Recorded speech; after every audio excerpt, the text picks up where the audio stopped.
रमेश एक सरकारी डॉक्टर था। उसे एक गांव में स्थानांतरित कर दिया गया। उस गांव में एक वीरान अस्पताल था। कई महीनों से उस अस्पताल में कोई डॉक्टर नहीं था।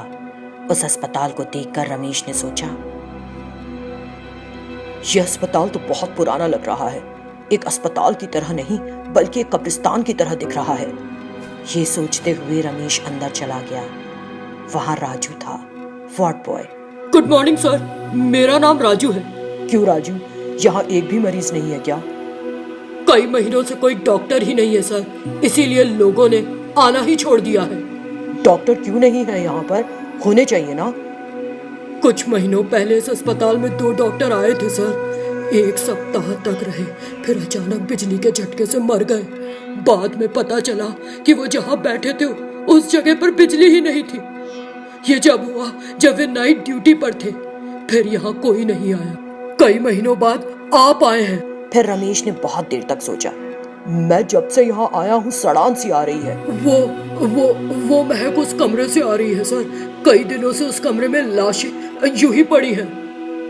क्या लाशें यूं ही पड़ी हैं? तुमने इतने दिनों तक उन लाशों को क्यों रख रखा है? राजू ने कुछ जवाब नहीं दिया। तुम इतना सोच क्यों रहे हो? तुम मुझसे कुछ छिपा रहे हो? चलो बताओ भी। सर, उन 2 डॉक्टरों की मौत उसी दिन हुई जिस दिन उन्होंने वो मुर्दा घर खोल कर देखा था।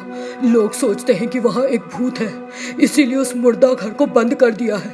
लाशें यूं ही पड़ी हैं और डिकम्पोज हो रही हैं। उसी की सड़ांध है सर। आई सी, हम उस मुर्दा घर को देखेंगे। आओ। नहीं सर, मैं बहुत डरता हूँ, मैं नहीं आऊंगा। ठीक है, मैं अकेला ही जाकर देखता हूँ। रमेश उस मुर्दा घर में गया। उस कमरे में कई लाशें पड़ी थीं। हर लाश एक भूत की तरह दिख रही थी। तभी रमेश ने महसूस किया कि एक लाश कुछ हिली। वो तुरंत उस लाश के पास गया। उसे शक हुआ और उसने अपने स्टेथोस्कोप का उपयोग करके उस लाश की जांच की, लेकिन उसमें जान नहीं थी। तुरंत रमेश उस कमरे से बाहर आया। हमें इन सभी लाशों को इस कमरे से निकालना होगा और अस्पताल की मरम्मत करनी होगी। ठीक है सर, मेरी ड्यूटी का टाइम खत्म हो गया है, आप भी घर जाइए। फिर वो दोनों अपने अपने घर चले गए। रमेश घर जाकर सो गया। जब वो गहरी नींद में था तो अस्पताल में उसने जो लाश देखी वो अचानक दरवाजा खोलकर बिस्तर पर आ गई। वो पलंग पर चढ़ गई और उसकी गर्दन दबाने लगी।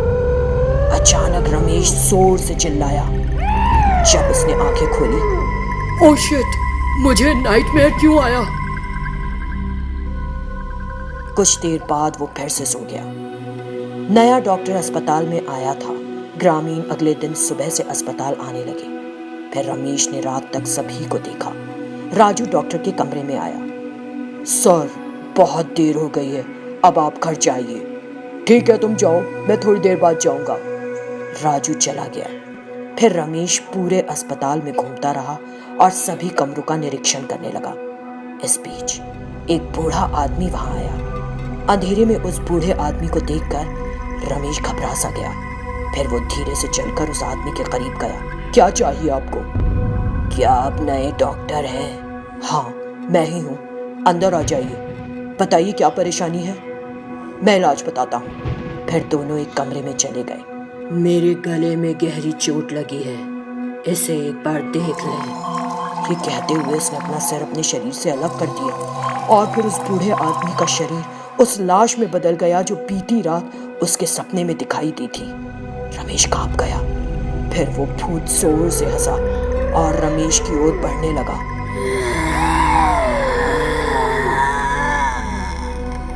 प्लीज मुझे छोड़ दो, मैं इस अस्पताल से दूर चला जाऊंगा।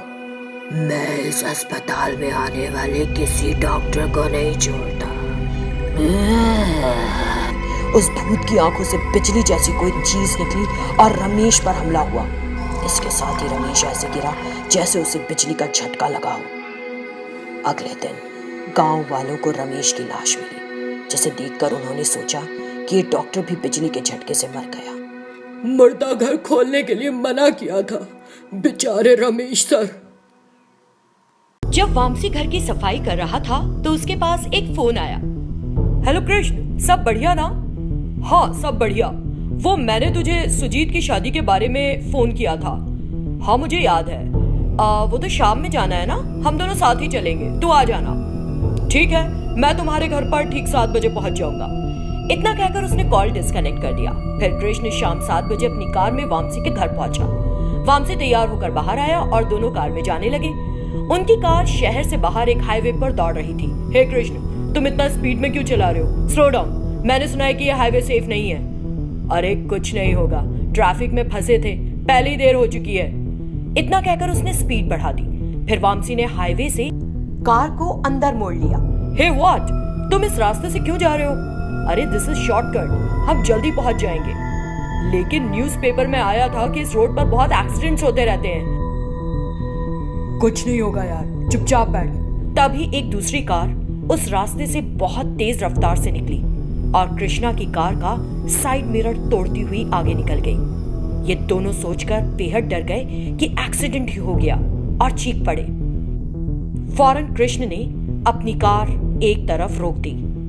कृष्ण को उस ड्राइवर पर गुस्सा आ गया। He is going to be finished today. ये कहते हुए कृष्णा ने अपनी कार को फिर से स्पीड से दौड़ाया। अरे छोड़ना यार, उसे जाने दे, मेरी बात सुन, धीरे चला, मुझे इसे सबक सिखाना है। इतना कहते हुए वो स्पीड से कार चलाता रहा। तभी अचानक उनकी कार में एक पेपर आ गया जिस पर लिखा था यू आर नेक्स्ट। वामसी ये देखकर घबरा गया।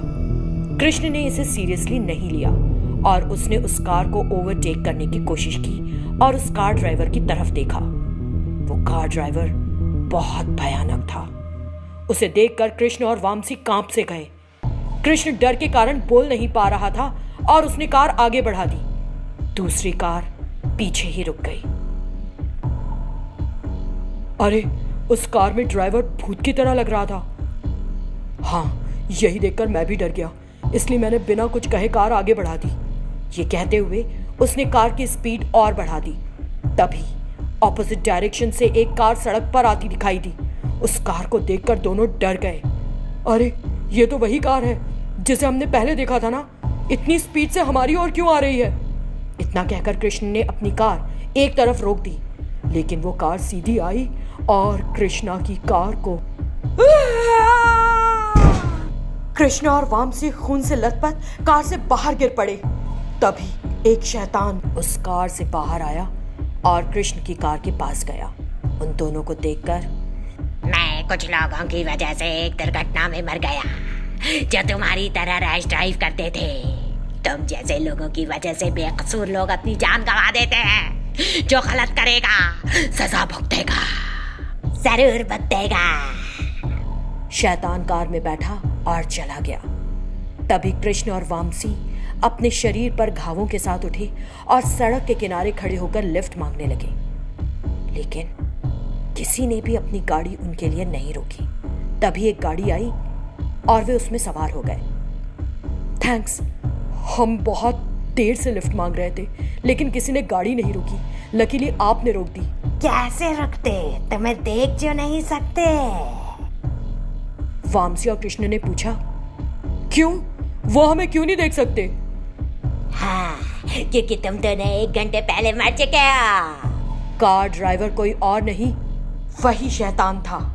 उसने उन दोनों को पीछे पलट कर देखा। वो दोनों घबरा गए और रेयर व्यू मिरर में खुद को देखा। दोनों शैतान बन चुके थे।